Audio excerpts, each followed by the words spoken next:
ভিডিওতে আমরা সপ্তম শ্রেণীর দ্বিতীয় পর্যায়ক্রমিক মূল্যায়নের গণিতের 7 নম্বর স্কুলের প্রশ্ন উত্তরগুলো আলোচনা করব। একের আইতে বলেছে x+7 হোল স্কয়ার সমান x square plus 14x plus k হলে k এর মান কত? তো k এর মান 49। তো কিভাবে দেখো, তো x+7 হোল স্কয়ার সমান বলেছে x square plus 14x plus k। তো আমরা x+7 whole square k plus b whole স্কয়ারের সূত্রের আকারে সূত্র ধরে বিস্তৃত আকারে এইভাবে লিখবো x square plus 2 into x into 7 plus 7 square সমান x square plus 14x plus k। তাহলে x square plus 14x plus 49 সমান x square plus 14x plus k। তো এদিকে এগুলো কেটে দিলে তাহলে k সমান হচ্ছে 49। দুয়ে বলেছে 11টা 9 মিনিট 40 সেকেন্ডকে আসন্ন মানে মিনিটে কত বলা হবে? 11টা 10 মিনিট।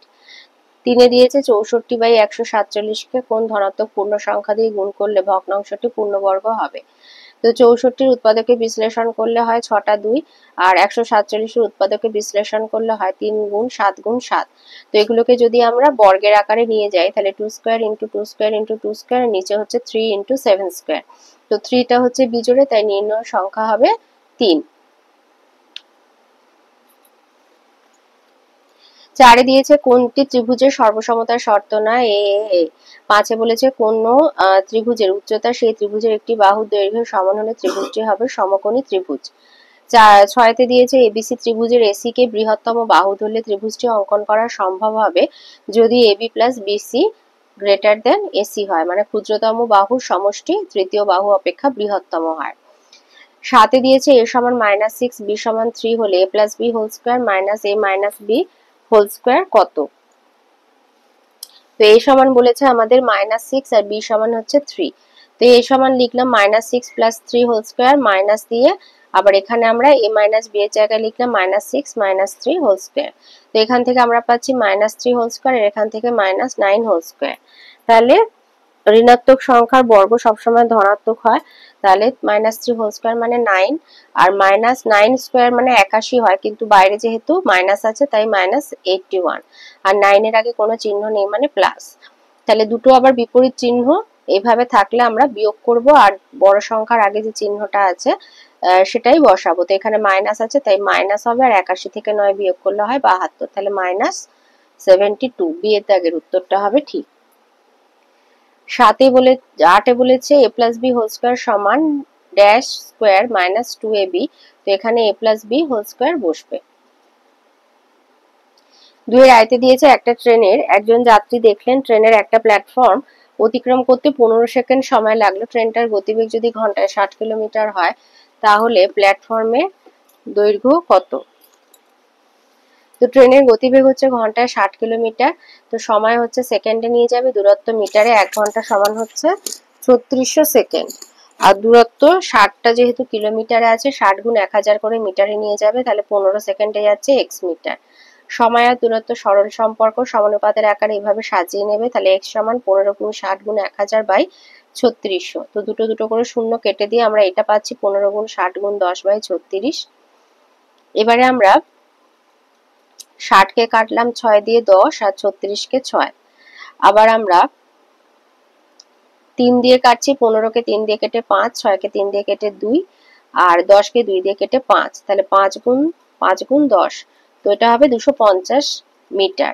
এখন ট্রেনটা 15 সেকেন্ডে যাচ্ছে, নিজের দৈর্ঘ্য প্লাস প্ল্যাটফর্মের দৈর্ঘ্য, কিন্তু এখানে আমাদের আর কিছু বলে দেয়নি, তো এখানে ওই প্ল্যাটফর্মের দৈর্ঘ্যটাই আমরা ধরবো, তাই এটা আমাদের দরকার নেই। তাই 15 সেকেন্ডে যাচ্ছে লিখবে, 15 সেকেন্ডে যায়নি, তাই লিখবে যে প্ল্যাটফর্মের দৈর্ঘ্য হচ্ছে উত্তর প্ল্যাটফর্মের দৈর্ঘ্য 250 মিটার করে দেবে।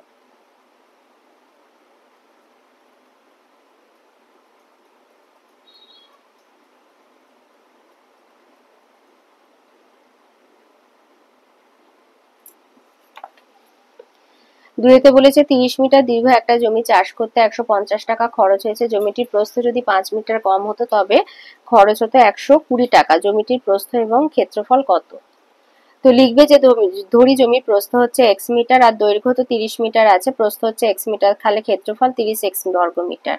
এবারে 150 টাকা খরচ হয় যখন ক্ষেত্রফল 30x বর্গ মিটার, তাহলে 1 টাকা খরচ হয় 30x বাই 150, আর 120 টাকা খরচ হয়, 30x ইন্টু 120/150, তো কাটাকুটি করলে 24x বর্গমিটার। এবার দ্বিতীয় ক্ষেত্রে বলছে জমির ক্ষেত্রফল, তাহলে 24x বর্গমিটার, দৈর্ঘ্য হচ্ছে 30 মিটার আর প্রস্থ হবে সেক্ষেত্রে x - 5 মিটার। তাহলে শর্তানুসারে 30 ইন্টু x - 5 সমান 24x, তো এটা গুণ করে বার করবে 30x - 150 সমান 24x, তাহলে 30x - 24x সমান 150, বিয়োগ করলে হবে 6x সমান 150, x সমান 150/6, 25, তাহলে জমিটির প্রস্থ হবে 25 মিটার ও ক্ষেত্রফল সমান 30 গুণ 25 বর্গমিটার। দৈর্ঘ্য 30ই আছে, 30 মিটারই আছে, তাহলে 750 বর্গমিটার। তাহলে ক্ষেত্রফল হবে 750 বর্গমিটার আর প্রস্থ হবে 25 মিটার। তিনেতে বলেছে 1.4641 বর্গমিটার এবং 1.0609 বর্গমিটার ক্ষেত্রফল বিশিষ্ট দুটি বর্গক্ষেত্রের মধ্যে কোন বর্গক্ষেত্রের বাহু দৈর্ঘ্য বেশি এবং কত বেশি। তাহলে প্রথম বর্গক্ষেত্রের ক্ষেত্রফল হচ্ছে 1.4641 বর্গমিটার, তো বর্গক্ষেত্রের ক্ষেত্রে ক্ষেত্রফল বলে দিলে বাহু দৈর্ঘ্য বার করতে হয় ক্ষেত্রফলের বর্গমূল করে, তো এইভাবে লিখবে, লিখে এটা হচ্ছে দশমিক ভগ্নাংশ, এখান থেকে সামান্য ভগ্নাংশ এইভাবে আসবে। এবার ভাগ প্রক্রিয়ার সাহায্যে এখানে বর্গমূল করে নিয়েছি, এখানে হয়েছে 121, এটা হয়েছে 121 1, তো 121/100 স্কোয়ার বাই 100 স্কোয়ার, তার মানে 121/100 মিটার, মানে 1.21 মিটার হচ্ছে প্রথম বর্গক্ষেত্রের একটি বাহুর দৈর্ঘ্য। দ্বিতীয় বর্গক্ষেত্রের ক্ষেত্রফল হচ্ছে 1.0609 বর্গমিটার, তাহলে বাহুর দৈর্ঘ্য রুট করব, তাহলে এটাকে এইভাবে ভগ্নাংশের আকারে লিখে এখানে তাহলে হচ্ছে 103 হোল স্কোয়ার বাই 100 স্কোয়ার, তাহলে 103/100 সমান 1.03 মিটার। তাহলে আমরা দেখতেই পাচ্ছি এখানে প্রথম বর্গক্ষেত্রে বাহুর দৈর্ঘ্যটা বেশি, যেহেতু 1.21 আর এটা হচ্ছে 1.03, তো প্রথম বর্গক্ষেত্রে বাহুর দৈর্ঘ্য বেশি এবং সেটা কত বেশি, 1.21 থেকে 1.03 বিয়োগ দিলে 0.18 মিটার বেশি। চারেতে বলেছে এর দাগে বলেছে 0.997 এর 2 দশমিক স্থান পর্যন্ত আসন্ন মান, তো বলেছি আমি এমনি যে 2 দশমিক পর্যন্ত বলেছে মানে 3 নম্বর ঘরে দেখবো, তো 3 নম্বর ঘর এখানে আছে 7, 5 এর বেশি, তাই আগের 9টা বেড়ে 1 হয়ে গিয়ে 10 হবে, 10-এর 0 হাতে আবার 1, তো 9 এর 1-এ 10, তাই জন্য আসন্ন মান হবে 1। আর বিতে বলেছে মুদির দোকানে পোস্ত কিনতে গিয়ে ওজন মাপার মেশিনে দেখলে 102 গ্রাম, তাহলে দোকানদার আসন্ন মানে কত গ্রাম জিনিসের দাম নেয়, 100 গ্রামের দাম নেয়। 5-এ দিয়েছে একটা ট্রেন 210 মিটার আর 122 মিটার দীর্ঘ সেতু যথাক্রমে 25 সেকেন্ড আর 17 সেকেন্ডে অতিক্রম করেছে, ট্রেনটির দৈর্ঘ্য এবং গতিবেগ কত। তাহলে 25 সেকেন্ডে যায় ট্রেনটা, যায় নিজের দৈর্ঘ্য প্লাস 210 মিটার, আর 17 সেকেন্ডে যায় নিজের দৈর্ঘ্য প্লাস 122 মিটার, তাহলে বিয়োগ করলে 8 সেকেন্ডে যাচ্ছে 88 মিটার, 1 সেকেন্ডে যাচ্ছে 88/8 11 মিটার, আর 25 সেকেন্ডে যাচ্ছে 11 গুণ 25 মানে 275 মিটার। তো আমি এখানে যেহেতু 25 সেকেন্ডে নিয়েছি সেই জন্য ট্রেনের দৈর্ঘ্য বার করার সময় 210 মিটার যে সেতু সেই সেতুর দৈর্ঘ্যটা বিয়োগ দেব। যদি আমি 17 নিতাম তাহলে আমি বিয়োগ দিতাম 122টা, তো আমি এখানে যেহেতু 25 সেকেন্ডে যতটা যাচ্ছে সেটা নিয়েছি, তাই এখান থেকে 210 মিটার বিয়োগ দিলাম, হলো 65 মিটার, ট্রেনের দৈর্ঘ্য বেরিয়ে গেল। এবার ট্রেনটি 1 সেকেন্ডে যাচ্ছে 11 মিটার, 3600 সেকেন্ডে যাবে 11 গুণ 3600 মিটার, এবার কিলোমিটারে নিয়ে যাওয়ার জন্য 1000 দিয়ে ভাগ করলাম, তো 39.6 কিলোমিটার, তাহলে ট্রেনটার দৈর্ঘ্য 65 মিটার, গতিবেগ 39.6 কিলোমিটার পার ঘন্টা। 3-এর আয়তে দিয়েছে পূর্ণ বর্গাকারে প্রকাশ করে মান নির্ণয় করো, তো এখানে আছে 64 - 16/p প্লাস 1/p স্কোয়ার, তো 64 মানে 8 square minus 2 into 8 into 1/p plus 1/p square, তো পূর্ণ বর্গাকারে প্রকাশ করলে হচ্ছে 8 - 1/p হোল স্কোয়ার, এটাই হলো পূর্ণ বর্গাকারে প্রকাশ। এবারে p সমান -1 বসে ভ্যালুটা আমরা বার করব, তো আমরা এইভাবে লিখলাম, এইভাবে লিখবে p এর মানটা এইভাবে, যেহেতু মাইনাস আছে সেই জন্য এইভাবে বন্ধনী প্রথম বন্ধনীর ভেতরে দেবে আর পুরোটা দ্বিতীয় বন্ধনীর ভেতরে দিয়ে বাইরে স্কোয়ারটা দেবে, তো এখান থেকে মাইনাসে মাইনাসে এটা প্লাস হয়ে যাবে, তো 8 + 1 হোল স্কোয়ার মানে 9 স্কোয়ার সমান নির্ণয় মান হবে 81, তো নির্ণয় পূর্ণ বর্গাকার হবে 8 - 1/p হোল স্কোয়ার আর মান হবে 81। দুইতে বলেছে x কে দুটি বর্গের অন্তররূপে প্রকাশ করো, তো x এর সাথে কেউ নেই বলে 1 ধরে নেবে, x * 1 x + 1/2 whole square minus x - 1/2 whole square, 2 দিয়েছে 2x - 1/x = 4 হলে x square plus 1/4x square কত। তো যেহেতু এটা 2x - 1/x = 4 আছে, তাই উভয় পক্ষকে 2 দ্বারা ভাগ করব। কেন না, আমার এখানে হরেতে 2x আনতে হবে, এখানে শুধু x আনতে হবে। তাই জন্য 2x/2 - 1/2x প্লাস এই সমান 4/2। তো এখান থেকে দেখো x - 1/2x সমান 2 পেলাম। এবার উভয় পক্ষকে বর্গ করব, x - 1/2x হোল স্কয়ার সমান 2 স্কয়ার। তো এটা a - b হোল স্কয়ারে চলে যাব। x square minus 2 into x into 1/2x plus 1/2x whole square সমান 4। 2x কেটে গেল, তাহলে এখানে থাকছে -1 বাঁ দিকে, তাই ডান দিকে গিয়ে এটা +1 হয়ে গেল। আর x স্কয়ার প্লাস এখান থেকে পাবো 1/4x স্কয়ার সমান 4 + 1 5। তাহলে x square plus 1/4x square সমান হবে 5। 4 দিয়েছে পূর্ণ বর্গাকারে প্রকাশ করে মান নির্ণয় করো।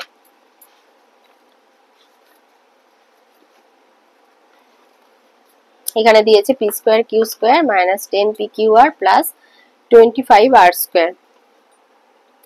তো এটাকে pq হোল স্কয়ার লিখলাম, minus 2pq into 5r plus 5r whole square.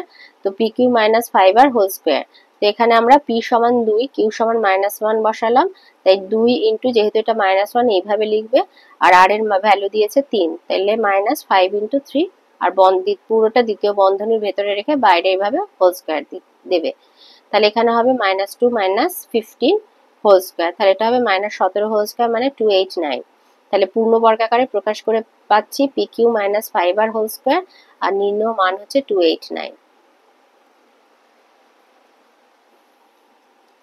6 দিয়েছে m - 1/m - 2 সমান 6 হলে m - 2 whole square plus 1/m - 2 whole square সমান কত। 5 বাদ গেছে, 5 একটা অঙ্ক আছে, সূত্রের সাহায্যে সরল করো। এখানে দিয়েছে 3p + 2q - 4r whole square plus 2 into 3p + 2q - 4r into 4r - 2p - q plus 4r - 2p - q whole square. তো এটা a plus b হোল স্কয়ারের সূত্রে চলে যাব। এই পুরোটা a আর এটা b ধরলে a square plus 2ab plus b square. তো এইভাবে লিখবো a plus b whole square. তো এইভাবে যোগ দিয়ে লিখলে এবার এগুলোকে সব বার করবে বাইরে। তো যেগুলো সদৃশ পদ কেটে গেল, 3p থেকে 2p মাইনাস হলে শুধু p, আর 2q প্লাস 2q থেকে q মাইনাস হলে শুধু q। তো অ্যান্সারটা হবে p plus q whole square. এটা হচ্ছে পূর্ণ বর্গাকারে প্রকাশ এই সূত্রের সাহায্যে সরল। এই সূত্র মানে a plus b whole square সরল। 5 দিয়েছে m - 1/m - 2 সমান 6 হলে m - 2 whole square plus 1/m - 2 square সমান কত। তো উভয় পক্ষ থেকে 2 বিয়োগ করে পাই m - 2 - 1/m - 2 সমান 6 - 2 সমান 4। তাহলে এখানে এটা পেয়ে গেলাম m - 2 ইন্টু 1/m - 2 সমান 4। এবার উভয় পক্ষকে বর্গ করে পাই, এইভাবে বর্গ করব। তাহলে m - 2 - 1/m - 2 হোল স্কয়ার সমান 4 স্কয়ার। তো a - b হোল স্কয়ারের সূত্রে গেলে m - 2 whole square minus 2 into m - 2 into 1/m - 2 plus 1/m - 2 whole square সমান 16। এটা আর এটা কেটে গেল, এটা বাইরে বাঁদিকে যেহেতু -2 ছিল, ডান দিকে গেলে প্লাস হয়ে যাবে, তাই এটা হলো 16 যোগ 2 18। তাহলে m - 2 whole square plus 1/m - 2 whole square সমান 18। 4 আয়তে দিয়েছে PQR একটি ত্রিভুজ আঁকো। PQ সমান 6 সেমি, QR সমান 5 সেমি, আর PR সমান 6 সেমি। তো PQR যদি আমরা ত্রিভুজের একটা খসড়া যদি আমরা এঁকে নিই, তাহলে PQR এইভাবে এঁকে নিলে, তাহলে PQ এটা হচ্ছে 6 সেমি হবে, PR এটাও 6 সেমি হবে, মানে সমদ্বিবাহু ত্রিভুজ হবে, আর QR হবে এটা 5 সেমি। তো এইভাবে 6 সেমি এবং 5 সেমি মাপে দুটো সরল রেখাংশ টেনে নেবে। এবার একটা যে কোনো মাপে সরল রেখাংশ কেটে 5 সেমি মাপে সরল রেখাংশটা কেটে নেব। তো এইভাবে কম্পাসের সাহায্যে মাপ নেবে। এবার এখানে একটা প্রান্ত বিন্দুতে কাঁটাটা বসিয়ে এখানে দাগ দিয়ে নেবে। তাহলে এটার আমরা নাম পেয়ে গেলাম, এটা আমরা পেয়ে গেলাম কিউ, আর আর বিন্দু পেয়ে গেলাম। এবার পিটা পাওয়ার জন্য আমরা এই পিকিউ এর মাপটা নেব। তো এইভাবে আমরা পিকিউ এর মাপটা নেব। তো কিউ বিন্দুতে কাঁটা বসিয়ে এইভাবে একটা বৃত্তচাপ আঁকবে, আর আর বিন্দুতে কাঁটা বসিয়ে একই মাপ রেখে এটাকে ছেদ করবে। তাহলে আমরা এই পি বিন্দুটা পেয়ে গেলাম। তাহলে এটা হলো আমাদের পি বিন্দু। এবারে P Q R P R আমরা যোগ করে দেব।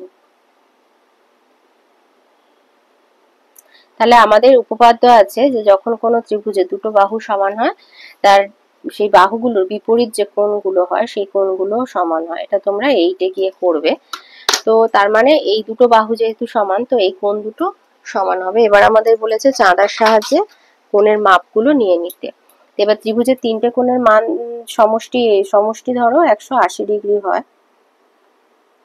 তো এটা পাচ্ছি 65, এটা আমার হচ্ছে 65 ডিগ্রি, তার মানে এটাও হবে 65 ডিগ্রি।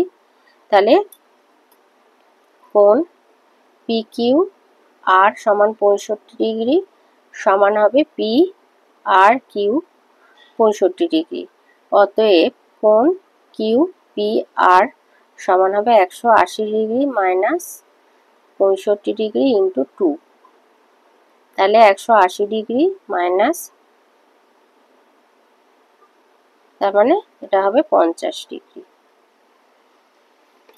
তো এটা আমাদের একটা হিসাব। তো আমরা এবারে কম্পাসের সাথে, তোমাকে তো চাঁদা দিয়ে মেপে দেখতে বলেছে, তো তোমরা পরীক্ষার সময় মেপে দেখতে পারো বা ওইভাবে হিসাব করেও নিতে পারো।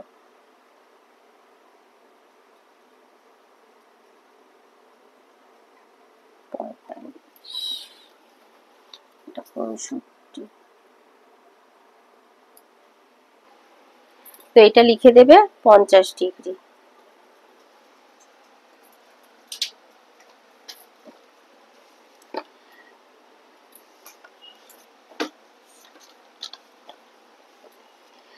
চারে 2 নম্বর বলেছে এক্স ওয়াই জেড একটা সমকোণী ত্রিভুজ আঁকো যার ওয়াই কোণ হবে 90 ডিগ্রি আর ওয়াই জেড হবে 6 সেমি আর এক্স ওয়াই হবে 10 সেন্টিমিটার। তো এর একটা যদি আমরা খসড়া এঁকে নিই তাহলে আমাদের এখানে এক্স ওয়াই জেড হবে 6 সেমি আর এক্স ওয়াই হবে 10 সেন্টিমিটার। তাহলে আগে আমাদের একটা 6 সেমি আর 10 সেমি মাপে দুটো সরলরেখাংশ আঁকবো আর একটা 90 ডিগ্রি কোণ এঁকে নেব। তো এইভাবে দুটো সরলরেখাংশ টেনে নেবো। এবার এখানে আমরা একটা যে কোনো মাপের রেখাংশ কেটে প্রথমে 6 সেন্টিমিটার মাপের এই রেখাংশটা এখান দিয়ে টেনে নেবো, কারণ ওয়াই বিন্দুতে আমার 90 ডিগ্রি কোণ করতে হবে। তো এইভাবে মাপটা নিয়ে এখানে কাঁটা বসিয়ে এটা এরকম ছেদ করে দিলে এটা আমি পেয়ে গেলাম ওয়াই বিন্দু আর জেড বিন্দু পেয়ে গেলাম। এবার ওয়াই বিন্দুতে 90 ডিগ্রি মাপের কোণ আঁকবো।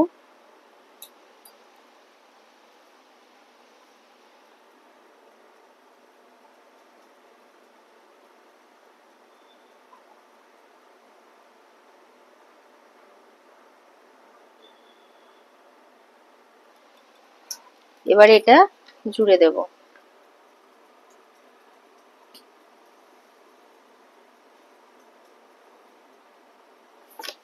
তো আমার এখানে এক্স ওয়াই মানে এখানে আমরা এক্স বিন্দুটা পাওয়ার জন্য 10 সেন্টিমিটার মাপের সরলরেখাংশটার মাপ নেব। তো এইভাবে এই মাপটা নেব, নিয়ে ওয়াই বিন্দুতে কাঁটা বসিয়ে একটা বৃত্তচাপ আঁকবো। এখানে যেটুখানি কম আছে স্কেল দিয়ে এটা বাড়িয়ে দেবে, দিলে এটা আমরা এক্স বিন্দুটা পেয়ে যাব। এইবার বাড়িয়ে দেবে, দিলেই এক্স বিন্দু পেয়ে গেলাম। এবার এক্স আর জেড জুড়ে দেবে।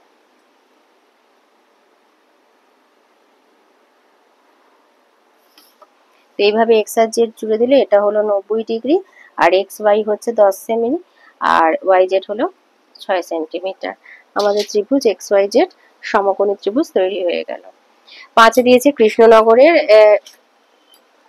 এক কুমোরের 5 মাসের মাটির পুতুল আর সোলার পুতুল তৈরির তথ্য নিচের টেবিলে দেওয়া হলো, দ্বিস্তম্ভ চিত্র অঙ্কের মাধ্যমে প্রকাশ করো। তো এইভাবে আমি মার্চ মাস অবধি কিছুটা করেছি। তো এইভাবে এখানে এবারে হবে এপ্রিল মাস। তো এইভাবে 1 একক সমান 50টি পুতুল ধরে এটা এপ্রিল, তো 650 এই পর্যন্ত।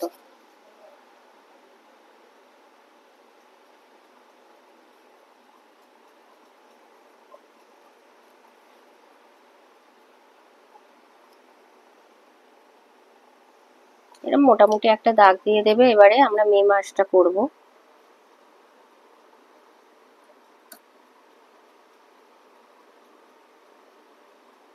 পেন্সিল ব্যবহার করবে। তো মে মাসে আছে 900, 900 মানে একদম ওপরে এই পর্যন্ত প্রায়।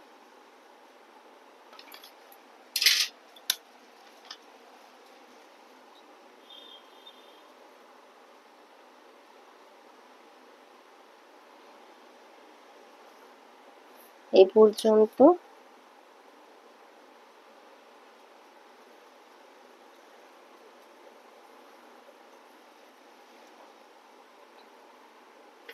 আর 900 নিচে আছে 700, 700 মানে এইখানে।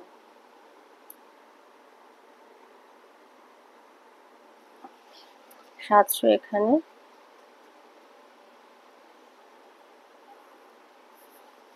এটা একটু বেঁকে গেল মাথাটা, মাথাটা একটু সোজা করে নেবে, দুজনে পেন্সিল ব্যবহার করবে। তো এখানে এবারে এরকম করে দাগ দিয়ে দেবে।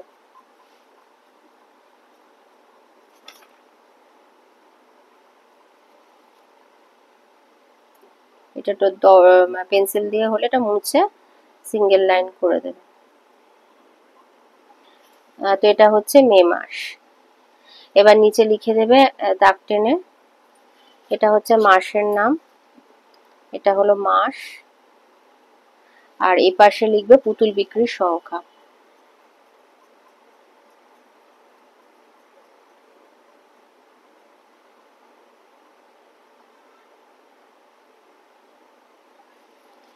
এখানে লিখবে পুতুল বিক্রির সংখ্যা। এবার এখানে বা নিচে লিখে দেবে 1 একক সমান 50টি পুতুল,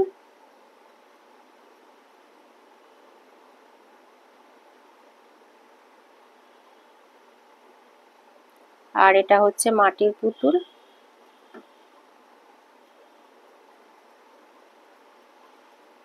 আর এটা হচ্ছে সোনার পুতুল।